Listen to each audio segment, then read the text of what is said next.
Assalamualaikum warahmatullahi wabarakatuh. Kami dari kelompok 8 ingin mempresentasikan mengenai meluluhlantakan kompleksitas dan bekerja lebih cepat. Sebelumnya saya akan memperkenalkan kelompok saya terlebih dahulu. Yang pertama ada saya sendiri, Alfiana Rahmalia Putri dengan NPM 1801036. Yang kedua ada Bagus Saputra dengan NPM 0039. Yang ketiga ada Rima Zindi Arofa dengan NPM 0050. Yang keempat ada Yusnianto Yosi dengan NPM 1901010185. Lingkungan yang semakin kompleks membuat pikiran orang-orang dalam perusahaan menjadi kompleks. Untuk itu, salah satu agenda penting dalam manajemen perubahan agar organisasi dapat bergerak lincah adalah menyederhanakan hal-hal kompleks supaya menjadi jelas dengan membuang hal-hal yang kurang penting. Kemudian, orang-orang penting berpikir simpel. Kekurangan orang yang berpikir kompleks adalah takut mengambil keputusan, sulit melihat sesuatu dengan jelas dan ditandai dengan keruwetan. Hal ini akan mengakibatkan organisasi bergerak dengan lambat. Kemudian, simplisitas dan upaya menciptakan keunggulan daya saing. Di dunia bisnis, banyak terobosan penting yang sederhana. Contohnya, Herb Keller, CEO Southwest Airlines, membuat terobosan dengan menggunakan satu jenis pesawat Boeing 737, tarif murah, penumpang bebas memilih tempat duduk, dan membawakan makanan sendiri. Semua itu dilakukan supaya manajemen fokus terhadap bisnis inti. Kemudian, landak atau serigala. Bagi Collins 2001, pemimpin bisnis yang berpikir sederhana itu diibaratkan sebagai pengatur strategi landak. Sedangkan sebagian besar pemimpin bisnis lainnya justru menganut strategi agresif yang disebutnya sebagai strategi serigala. Kemudian, mengapa takut berpikir dan bertindak sederhana? Hampir semua orang tertuju dengan pentingnya berpikir dan berkomunikasi dengan jernih dan jelas. Tetapi dalam praktiknya, manusia menemui banyak hambatan kesulitan. Orang yang berpikir sederhana akan menemui sejumlah kritik. Kritik ini bisa mengurangi sedikit keyakinan untuk berkomunikasi dengan sederhana. Apa kritik itu? Kritik ini antara lain, yang pertama, Anda akan disebut sebagai simplistik. Simplistik ini merupakan penghalusan dari kata tidak pandai atau bodoh. Kemudian yang kedua, dinilai kurang mengerti. Sebagian orang beranggapan bahwa masalah yang mereka hadapi begitu kompleks sehingga membutuhkan pemecahan yang kompleks. Yang ketiga, ada seseorang akan mengatakan begitu saja, saya juga sudah tahu. Jawaban atau penjelasan Anda yang sederhana dan terlalu mudah dimengerti bisa dianggap terlalu dasar, terlalu umum, terlalu jelas. Kemudian yang keempat, akan dicap malas. Malas di sini bukan berarti malas secara fisik, melainkan malas berpikir. Kemudian nilai-nilai kecepatan. Perubahan erat hubungannya dengan kecepatan. Perubahan yang lambat bisa tidak memberikan arti apa-apa bila ia telah kehilangan momentum. Jadi, perubahan memerlukan tingkat kecepatan untuk merespon. Kita dituntut untuk lebih cepat dan lebih tepat lagi. Orang-orang lama masih selalu saja menutup-nutupi kelemahannya dengan berdalih.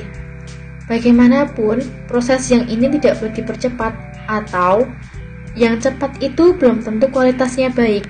Yang selanjutnya yaitu pentingnya akses. Pemain-pemain pasar global hanya bisa bergerak cepat kalau mengutamakan akses. Mereka harus mampu mengakses semua pasar potensial dan semua pemasok penting dalam tempo seketika. Contoh, pabrik mesin General Motor tidak hanya memproduksi mesin untuk mobil buatan mereka, dan perusahaan sepatu Nike yang tidak punya pabrik namun konsentrasi dengan pengembangan desain, pembangunan jaringan, pemasaran, dan brand image. Yang selanjutnya, berpikir cepat. Secepat apakah manusia sekarang berpikir? Manakala informasi terakses begitu mudah dan data-data dengan cepat dan dapat disajikan, kesimpulannya manusia sekarang diruntut berpikir lebih cepat.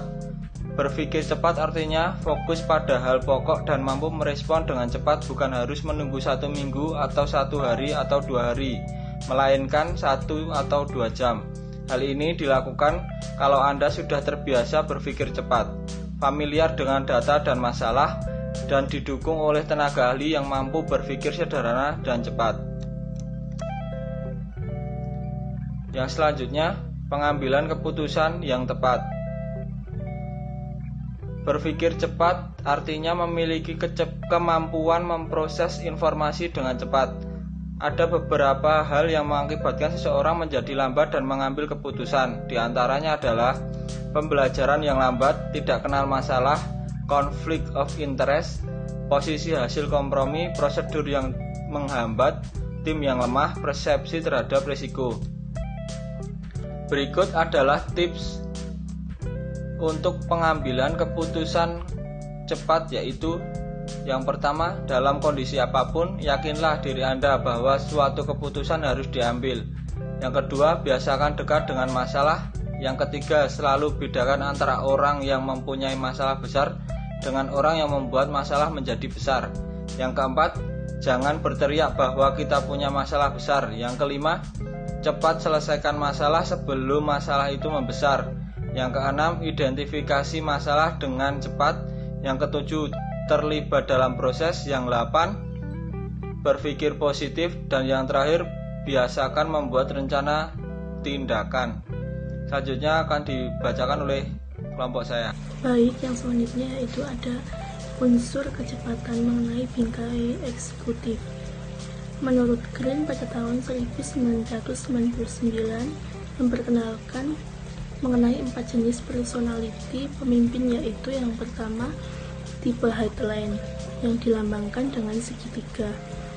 Tipe ini lebih mudah mengambil keputusan apabila menunjukkan pilihan-pilihan yang luas sehingga ia bisa memilih dan menjelaskan secara singkat. Yang kedua yaitu tipe ilustrasi yang dilambangkan dengan simbol E. Tipe ini mengambil keputusan lebih didasarkan pemikiran bersama. Yang ketiga yaitu tipe logo yang dilambangkan dengan simbol O untuk membantu orang ini supaya cepat untuk mengambil keputusan. Yang keempat yaitu tipe analis yang dilambangkan dengan simbol segi 4. Tipe ini terlemah dan emosinya sangat bisa dikendalikan. Yang selanjutnya yaitu ada perubahan diri, yang hampir semua perubahan di dunia ini berhasil dijalankan oleh para pemimpin besar, dan sebelum memimpin orang lain mereka juga harus mampu mengendalikan dirinya lebih dahulu. Dan di sini ada 5 tips untuk membangun disiplin diri. Yang pertama yaitu mulailah dengan diri sendiri atau start with yourself. Yang kedua yaitu jangan berorientasi pada pesaing, berorientasilah pada pelanggan. Yang ketiga yaitu jangan menunda, lakukanlah sedini mungkin atau start early. Yang keempat yaitu mulailah dari hal-hal kecil atau start small. Yang kelima yaitu mulailah sekarang juga, start now. Selanjutnya, antisipasi. Salah satu penyebab lambatnya suatu respon dalam menghadapi suatu perubahan adalah karena manusia gagal melakukan antisipasi. Manusia yang cinta perubahan berorientasi ke masa depan. Mereka menggunakan memori masa depan dan belajar dari hari esok. Berikut tips untuk bersikap antisipasi. Yang pertama, biasakan melihat ke depan. Yang kedua, pelajari kebiasaan-kebiasaan yang berlaku. Lihatlah apa yang selalu dilakukan orang pada saat-saat tertentu dan pikirkan sebelum semua itu terjadi dan apa yang harus dilakukan. Yang ketiga, latih memori dan gerakan untuk menangkap peluang-peluang itu dan memberikan penghargaan pada siapapun yang bertindak responsif. Dan yang terakhir atau yang keempat, buat early warning system. Selanjutnya, kerja sama tim. Anda tidak dapat bergerak cepat kecuali Anda mempunyai the winning team yang juga berorientasi kepada nilai-nilai kecepatan. Berikut tips untuk membentuk kerjasama tim atau the winning team. Yang pertama, jangan terlalu ambisius dengan membentuk sebuah super team. Super team terdiri dari orang-orang super hebat. Alih-alih mereka, pilihlah orang yang mau bekerja sama, mau memberikan kontribusi yang saling melengkapi. Orang-orang yang super cenderung tidak bisa bekerja sama dalam tim dan merasa bisa bekerja sendiri tanpa bantuan orang lain. Yang kedua, rekrut orang-orang yang komit terhadap kesempurnaan, memiliki standar yang tinggi, memperlihatkan detail dan action orientasi. Jangan merekrut orang yang mudah cemas dan memiliki banyak persoalan pribadi, sebab dia akan membebani tim dengan masalah-masalah pribadinya. Yang ketiga, berikan standar atau ketentuan-ketentuan yang jelas. Tim bisa bekerja dengan baik kalau standarnya jelas, namun tetap ada ruang untuk fleksibilitas. Yang keempat, harapkan yang terbaik.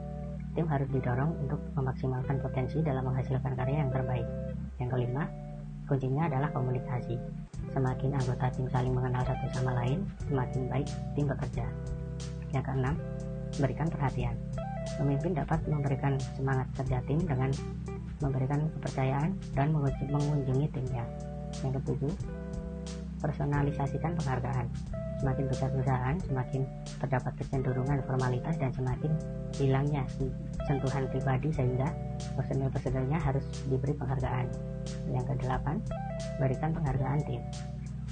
Jangan berikan penghargaan individual, melainkan berikan penghargaan tim sebagai wujud dari penghargaan kerjasama tim. Yang kesembilan, berikan sentuhan atau cross border. Bila perlu, buat pelatihan-pelatihan cross border yang sama pentingnya dengan pelatihan kompetisi tim.